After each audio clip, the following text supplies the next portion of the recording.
Bonjour à toutes et à tous. Je m'appelle Emilio Zito. Je suis responsable des investissements et de la relation investisseur de EDF Group. Ça veut dire quoi concrètement? Je suis en charge de 4 divisions du groupe EDF, M&A Group, EDF Invest, les investissements organiques, Principal Investment du groupe EDF, et les relations investisseurs. Je réponds donc à la question des décideurs corporate finance. Question étant, qu'est-ce que EDF Invest apporte à EDF Group? EDF Invest, qu'est-ce que c'est déjà? Alors, EDF Invest, c'est le véhicule créé il y a une dizaine d'années maintenant, véhicule spécifique du groupe EDF qui investit dans certains actifs, classes d'actifs qui serviront à financer les provisions nucléaires, les nuclear liabilities qu'on a en face de nous, on a dans nos bilans les provisions nucléaires qui font partie donc côté asset de notre bilan des actifs dédiés. Donc EDF Invest fait partie des actifs dédiés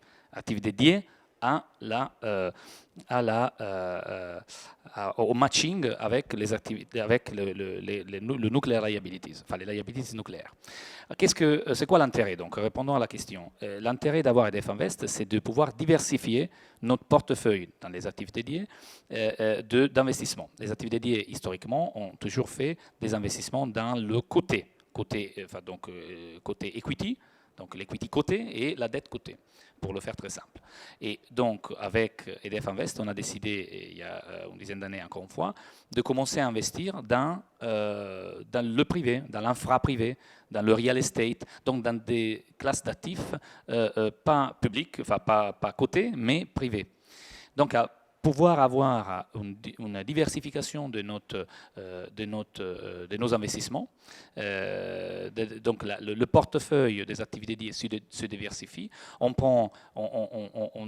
dilue le risque du marché coté, parce qu'on a maintenant dans le portefeuille aussi une dizaine de milliards. C'est comme ça, au EDF Invest, c'est ça le sizing d'aujourd'hui du véhicule. On a aussi des assets, donc des participations plutôt, dans des actifs non cotés. EDF Invest, c'est 3 divisions. C'est la division immobilière, donc immobilier, real estate classique. C'est la division infrastructure, donc Core Plus pour les experts. Et la division fonds de fonds.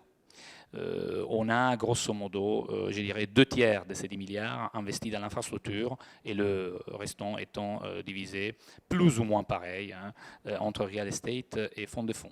Donc le véhicule, l'équipe est une équipe assez spécialisée dans chacun de ces divisions, enfin dans chacun de ces classes d'actifs, et on fait que du minoritaire. Donc on n'a jamais des intérêts de controlling, on ne contrôle pas. On contrôle pas les assets dans lesquels, pour l'infrastructure, je parle notamment, et pour le real estate aussi, on n'a pas vocation à contrôler les actifs, mais plutôt à être un investisseur minoritaire. Donc on se compare, grosso modo, aux investisseurs financiers, aux fonds, aux asset managers connus sur la place de Paris, de Londres, européenne, je dirais, et pas seulement. Nos investissements sont plutôt européens, mais pas seulement. On a aussi des participations aux États-Unis.